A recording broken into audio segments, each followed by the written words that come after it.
Take me down, $100. You never let someone get underneath you. Strength isn't real unless it's applied correctly, so that when this wrestler drives into Brad, he's gonna be pushing Brad's weight along the floor. Bradley got taken down by a guy who is half his size because the kid has technique. Bradley Martyn gets taken down by a man half his size. Now let me be clear, in today's video we're not gonna be picking on old Bradley Martyn.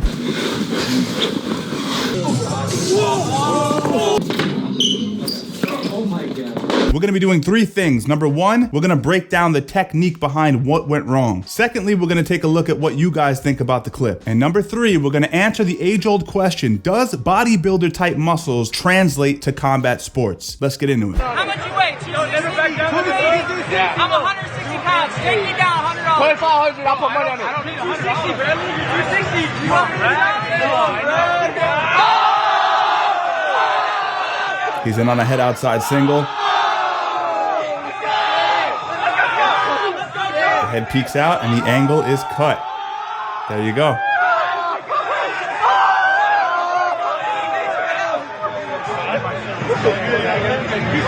So obviously this kid has a wrestling background.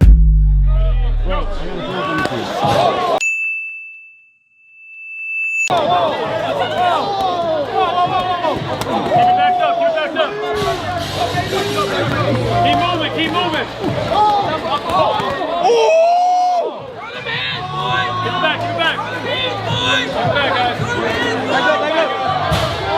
You can see him rocking the wrestling shoes. You can tell he's knowledgeable when he pokes his head out and he cuts the corner. So I personally don't see any huge fault in the fact that Bradley got taken down by a guy who is half his size because the kid has technique. But what are people saying about the situation? Let's take a look. Yeah, Bradley not beating no fighters. This is the facts. Now, for a long time, he was throwing around these comments that he's 260 and that realistically he could beat somebody in a street fight, even if they're a pro fighter. Even in a street fight, I'd beat the f out of you in a street fight. No, I would kill you, bro. Yeah, I would kill you, bro. God, I love it. You think you beat me in a street fight? You in a street fight? Yeah. So the answer is then yes, yeah?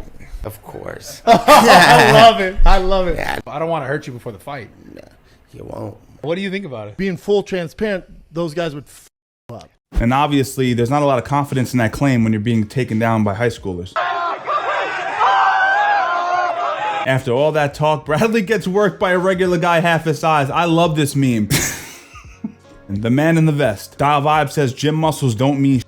Now, I'm gonna be getting into that later, but he's 260. Boy, ain't no way, boy. Boy, ain't no way, boy. Boy, ain't no way, boy. Boy, ain't no way, boy. Brad lost his aura. Hoodie says that's not a takedown, so this person obviously doesn't wrestle. He got his hip to the ground. That would qualify as a takedown. Eddie says he didn't really take him down. I just answered it, Eddie. President Jeet says Brad was still on top the whole time. He ain't really take him down. Oh, did you miss the part where he was on bottom? You know, this part right here, where he's not on the top? Brock says something that I think most of us intuitively felt. Brad literally ended up on his ass and tapped dude to let him up at the end because he knew it was gonna be even more embarrassing. I think there's a lot of truth to that. But as I said, this isn't about embarrassing Bradley because the fact is he is not a trained athlete in that regard. He lifts weights. So I want to give Bradley a free lesson. This is pro bono, all right? You can zell me on the next one. This one's completely free, but the through line here is that if you're a viewer of the Steven Strangles channel, I think you'll enjoy this as well. I think you should get some value out of this. What went wrong? Number one.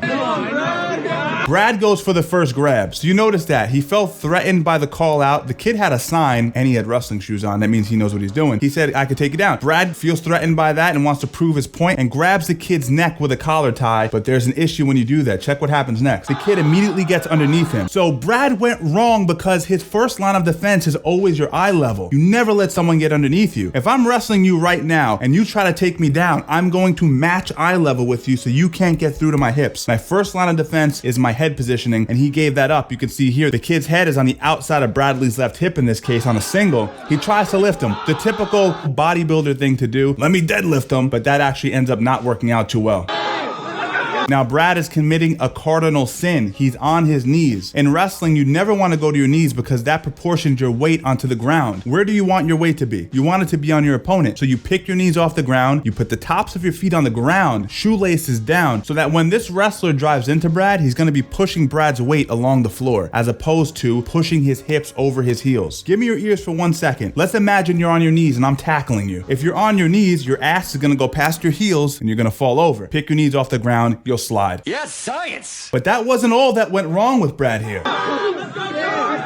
The wrestler popped his head out, and once he popped his head out, he was able to do what we call cutting the corner. Check it out. He continues to run his hips. Run, continues. And he manages to pin Bradley's hip to the ground. So Brad, what could you have done here? Number one is keep the whizzer. I like the right overhook, but you never push the guy's head down with your left hand. If you force your opponent's forehead to the mat, he won't be able to peek his head out and create an angle. So that's where Brad went wrong. And obviously the tap at the end is just like, we're going too far and this is not gonna probably end well for me. So Brad obviously isn't gonna like this video, but you do.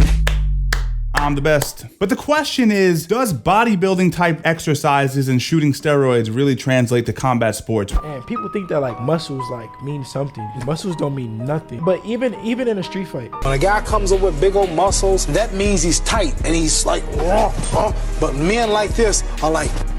This is a tricky question because although lifting weights does make you stronger, you're gonna gain static strength, you're gonna gain a certain level of explosivity in your muscle fibers, of course. But if you don't do those workouts in tandem with the martial art, in specific maybe wrestling, judo, or jiu-jitsu, then it's not gonna translate. You'll have a little bit of static strength for a certain period of time, but obviously you don't have the athletic conditioning to actually apply it. And strength isn't real unless it's applied correctly. So in cases like this, you're seeing a man who just doesn't have the technical know-how to be able to apply his strength. This well-known bodybuilder entered an MMA match against a professional fighter, but the result was rather unexpected. In the first round, the bodybuilder attempted to jump in the first round, but the pro quickly kicked him back, followed by a solid punch. Then, as the pro moved in closer, the bodybuilder tried to give him a suplex but failed miserably. After that, the pro fighter threw an outburst of punches, not letting his opponent get to his feet. Then, 40 seconds into the match, the pro applied a rear naked choke to take out his opponent, who quickly fell to the ground. And that's why so many fighters get aggravated when they see someone who hasn't really earned it start to talk language as if, I'm that guy. We all know what it takes to be successful as a martial artist is very difficult. So in my opinion, there's no shame in getting taken down by a wrestler, even though he's half your size, but it does support the claim that many of us have been saying, that a lot of that muscle is show and there's very little go. Leave a comment and let me know if you think you would be able to take down a guy like Bradley Martyn who's 260 pounds and on gear. And listen, if you're watching this and you're somebody who needs help getting in shape, mastering their habits, or overcoming substance dependence, hit up the link down in the comment below. That's my newsletter where I focus on helping people on a daily basis via email, DM, etc. I'd love to help you if you need it. Strangle Gang, as always, stay strong, and I'll see you in the next one. Boy, ain't no way, boy.